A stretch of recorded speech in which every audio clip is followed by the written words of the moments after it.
Prime Minister Sam Broughton, thank you for your engagement with the sector up and down the country, and also we look forward to your contribution over the coming days into this conference. You've given us a lot to think about here and reflect on, and it's clear that New Zealand needs central and local government to partner to use our strengths to deliver best for our country. Because as you say, Prime Minister, it's the same people that we serve at the end of the day. Criticism and antagonism isn't going to provide the solutions that we need.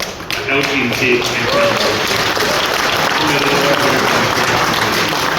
and localism is about letting communities determine what councils deliver.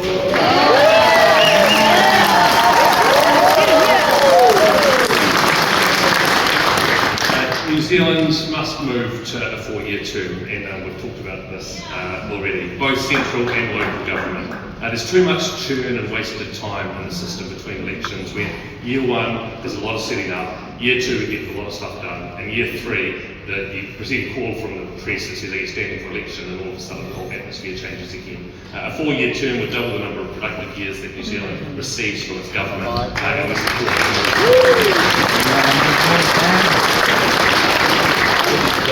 Councils across Aotearoa have been line by line through their accounts. That's what LTPs are for, that's what annual plans are for. It's in detail, it's open and transparent for community input, and the current lift in rates isn't unique to just 1 or 2 councils, but shows there's a systematic problem with rates being the single most available tool to lift income. Bridges, roads, wastewater, insurance are all up between 30 and 70% on the last 3 years.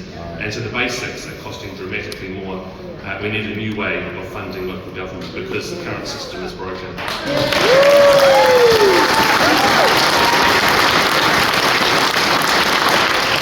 We're not just looking for handouts, we actually want to think about how we increase growth locally, and at the moment local growth is funded by local councils, the roads, the water systems, the wastewater systems, but we see that a lot of the income and the generation of growth, the results of them are coming back centrally to Wellington. And that's the GST, that's the income tax. And so thinking about how we talk about growth, how we partner on what growth we want to see, and then share the resources that come in because of that growth, I think is a change that we could look to make together. We want to see our regions thrive, so co-investment in regional development is really important. And whether that's going to be the sharing of GST of that growth, the tourism levies coming in when new growth happens in an area. We've just, Curious has done a poll for us that's shown, there's 78% support for the public for tourism paying for the cost of tourism and infrastructure. That doesn't solve the problem for everyone, but it does solve the problem for some. So we need a toolbox approach to funding. One size isn't going to continue to fit all. As we look to the future, there's broad agreement that our current boundaries and governance structures within local government could also be improved. How we do that is a little bit harder to answer, but we can't continue to have 70 different IT systems and procurement methodologies across the country. We've got to work as regions or sub-regions, and that could be incentivised through city and regional deals that we can actually see about how change can occur. We need to set long-term partnership arrangements with our community and prioritise what central government's part will play and what local government's part's going to play in that, what the business community is going to play in that, and what communities can do for themselves without the need for government to get involved at all. But we know that so much of what's delivered comes down to the home level and the street level, so there's a huge part for local government to play in that community development. I recently visited some European mayors, councils, agencies, central government, water providers, ambassadors. It was a lonely trip and there was a lot of selfie taking, so apologies for the video quality, but here's just a short update on that trip for you. Well, here in Manchester, at the end of 6 epic days of visits to councils, understanding central and local government relationships and water reform, hasn't quite looked back at it all.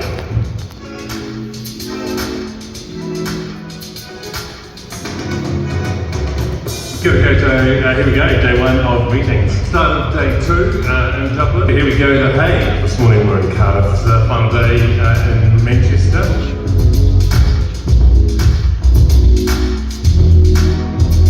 Here with James Moore, Mayor of Dublin, the Mayor of the Hague. Here with Art O'Leary, Citizen Assembly Guru. Andy Byrne with the GNCA. Kathy from Sprout, Council Chief Executive. Kelly, who's working here in Wales.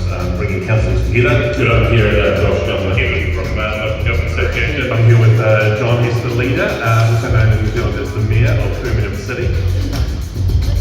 There's a lot of shared common challenges that we have between, I suppose, Dublin, Ireland and New Zealand, and one of the big ones is about ensuring that the elected members have the power over how we spend money in our city. Local government is very important, not only locally, but especially internationally. You cannot be a local leader without having international relations. Student assemblies didn't exist in this country 12 years ago, but now they seem to be an indispensable part of the way that we make decisions and develop policy in this country. Be prepared to walk in the shoes of every single person in the city region and see it from every perspective. Because leadership is about that, I think. It's walking in everybody's shoes so that you understand and relate top to bottom. Local government and central government really needs to be a partnership to be most effective. I think we're very hopeful that the incoming government will recognise local government as a valuable partner to help deliver on their objectives. We believe that we can have a skin in the game that is much easier to bring in the investment that creates the prosperity that we can share across our region to benefit every local area.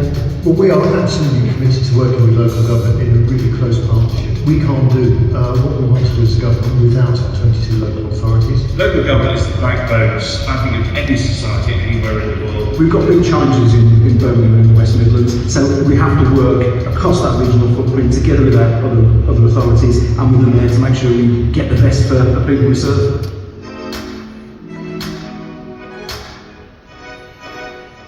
That's it from me. Here's Sam, back over to you.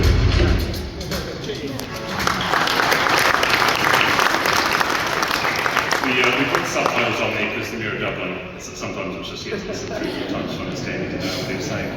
A couple of key takeaways though from that visit is that everyone does things slightly differently. There's some things that New Zealand are leading on, there's some stuff that we've got a lot to catch up on. And water, for example, everyone does slightly differently. So let's not expect that as we try and solve the water infrastructure for New Zealand that we're all going to get the same result everywhere.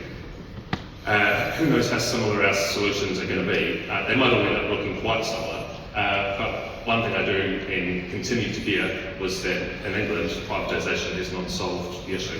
Actually, it was interesting, the first night in the hotel, the TV comes on to watch the news. The lead item was rates increases for water across Greater London. And so, looking to overseas examples is helpful to think about how others have done things, but it doesn't mean we can just replicate what's done somewhere else and replace it here.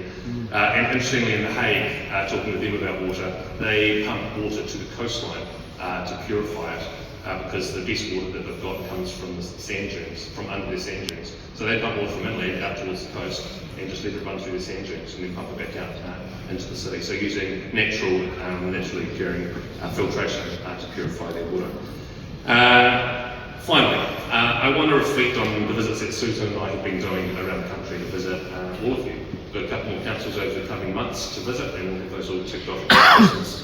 It's been really great to hear your views, and on screen behind me, I've got some of the little snippets that we've heard from you.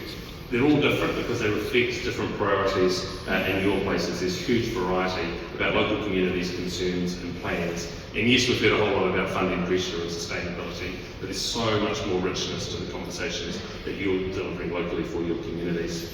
Over and over again, though, I heard the same thing. And it's the same things that motivate me to be a good leader, and I hear that they motivate you too. A passion for people and for place, your place, a love of your place, a love for the people in your place. A belief that by working together we can achieve greater outcomes than sitting alone in isolated places. And that's what coming here, being together, is all about. And that change offers the potential for improvement. So let's not hold on too tightly to the way things were done last year, or the way things were done in 2005, or the way my father used to do things. Let's look for change to be the opportunity for improvement. We don't have to throw the baby out with the bathwater, but we've got to look to change from where we are now. New Zealand deserves it. I wish you a wonderful conference and look forward to catching up with you over the next few days. Tēnā koutou.